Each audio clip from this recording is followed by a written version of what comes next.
സ്നേഹപ്പെട്ട എല്ലാവർക്കും പതിനൊന്നിലേക്ക് സ്വാഗതം. നന്മയും കരുണയും രാഷ്ട്രീയമൊക്കെയും എന്നെ പിന്തുടരും. സങ്കീർത്തനം 23:6 വാക്യം.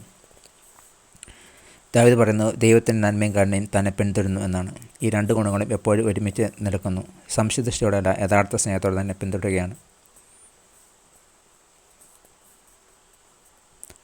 ഒരു ആട്ടിടയൻ ആയിരുന്നാൽ ബോധപൂർവമാണ് ദാവീദ് ദൈവത്തിൻ്റെ നന്മയും കരുണയും ഒരുമിച്ച് ചേർത്ത് കണ്ടത്. ഭയം, ആകുലത, പ്രലോഭനം, സംശയം എന്നിവയെല്ലാം വിശ്വാസികളെ പിന്തുടരേണ്ടതുണ്ട്. എന്നാൽ ദൈവത്തിൻ്റെ ദയാപൂർവമായ നന്മയും സ്നേഹത്തോടുള്ള കരുണയും നിശ്ചയമായി നമ്മെ എല്ലായ്പ്പോഴും പിന്തുടരുന്നു. ദാവീദ് ഉറപ്പ് പറയുന്നു.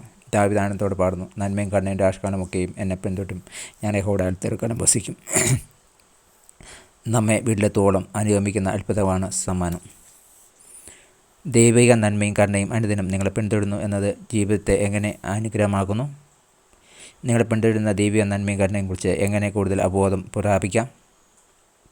ദൈവമേ, നല്ല താല്പര്യത്തോടെ അങ്ങേ നന്മയും കരുണയും എന്ന മനോഹരമായ രണ്ട് അനുഗ്രഹങ്ങളുമായി എന്നെ പിന്തുടരുന്നത് നന്ദി. Thank you. God bless U. കഴിഞ്ഞ രാജ്യക്കാലം വരാവുന്ന ആപത്താവളം രോഗദുഃഖങ്ങളും ദൈവം നമ്മെ കാത്തുവരാൻ ഞാൻ ദൈവം നന്ദി പറയുന്നു. പുതിയ രാജ്യക്കാലം ദൈവം നമ്മെ അത്ഭുതകരമായി നടത്തട്ടെ. God bless you in Jesus name. Amen.